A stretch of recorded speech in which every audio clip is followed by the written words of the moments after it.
درود پاک پڑھیں۔ اللہم صلی علی سیدنا و مولانا محمد وعلی آل سیدنا و مولانا محمد عدد ما فی علم اللہ صلاۃ دائمۃ بدوام ملک اللہ۔ حضرات،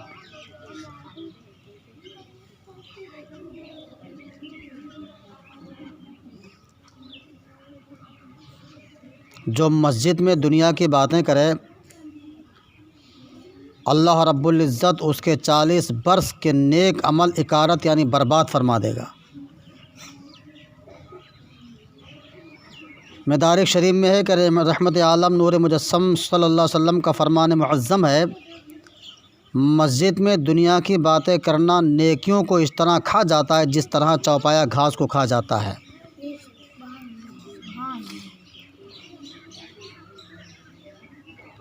اللہ کے پیارے حبیب رحمت عالم نور مجسم صلی اللہ تعالی وسلم کا ارشاد پاک ہے، ایک زمانہ ایسا آئے گا کہ مساجد میں لوگ دنیا کی باتیں کریں گے، تم ان کے ساتھ مت بیٹھنا،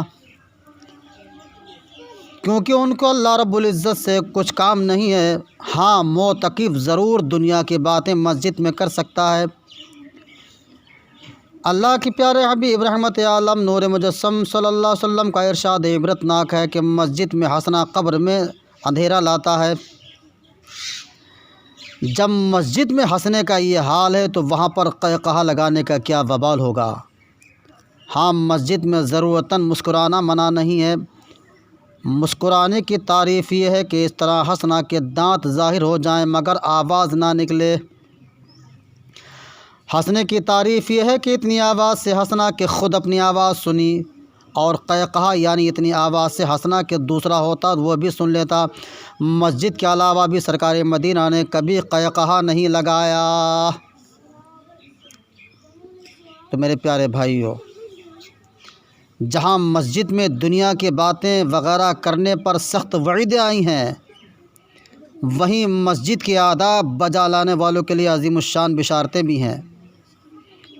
چنانچہ حضرت سیدنا ابو ذر غفاری رضی اللہ تعالیٰ عنہ فرماتے ہیں کہ مجھ سے سرکار مدینہ صلی اللہ علیہ وسلم نے فرمایا کہ اے ابو ذر، تو جب تک مسجد میں بیٹھا رہے گا، وہاں جتنے سانس لے گا ہر سانس کے عوض اللہ رب العزت تو جنت میں ایک ایک درجہ عطا فرمائے گا۔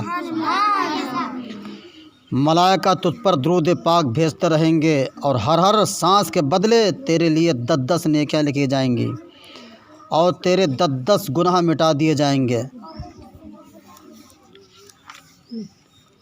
حضرات محترم، مسجد میں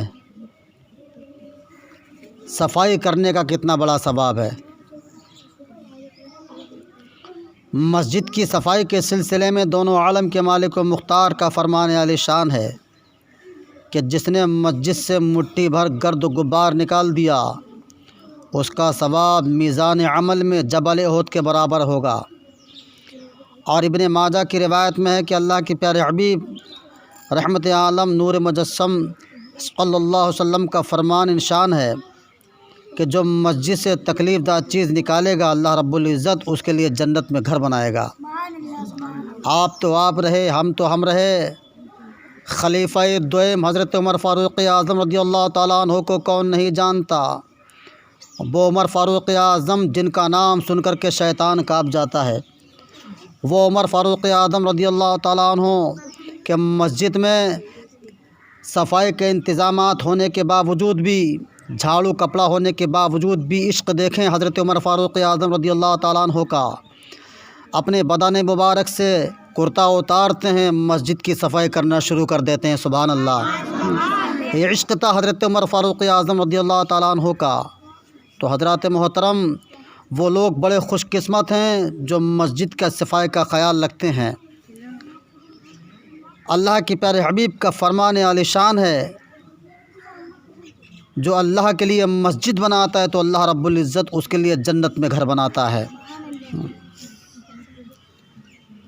جتنے لوگ مسجد بنانے میں شریک ہوتے ہیں، ہر ایک کے لیے اللہ رب العزت جنت میں گھر بناتا ہے۔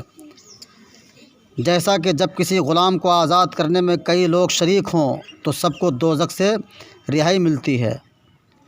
تو میرے پیارے بھائیوں، ہمیں روزانہ 5 وقت تکبیر اولیٰ کے ساتھ باجماعت نماز ادا کرنے کی سعادت نصیب فرمائے، اور ہم میں سے جن جن کی قضا نمازیں باقی ہیں ان کو جلد تر قضا عمری کی توفیق عطا فرمائے، اور تاخیر سے پڑھنے کا گناہ بھی معاف کرے، اور ہم سے سدا کے لیے راضی ہو جا، ہماری اور ہمارے والدین کی اور ساری امت کی مغفرت فرما۔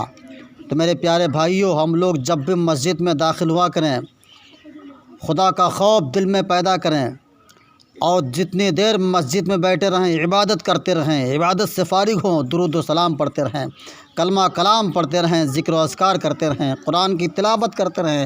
خبردار خبردار مسجدوں میں بیٹھ کر کے دنیا کی باتیں مت کیا کرو۔ اللہ کے پیارے حبیب فرماتے ہیں کہ جو بندہ مسجد میں بیٹھ کر کے دنیا کی باتیں کرتا ہے تو اس کی نیکیاں ایسے جل جاتی ہیں جیسے آگ لکڑی کو کھا جاتی ہے۔ اور دوسری روایت سے یہ ظاہر ہوتا ہے کہ اللہ کے پیارے حبیب فرماتے ہیں جو لوگ مسجد میں یعنی دنیا کی باتیں کرتے ہیں اس کی نیکیاں ایسے ختم ہو جاتی ہیں کہ جیسے چوپایا گھاس کو چر جاتا ہے۔ خوش قسمت ہیں وہ لوگ جو 5 وقتوں کی نمازوں کی ادائیگی باجماعت کے ساتھ مسجدوں میں ادا کرتے ہیں۔ سبحان اللہ۔ قسم اس وحدہ لا شریک کی جس کے قبضہ و قدرت میں ہماری جان ہے۔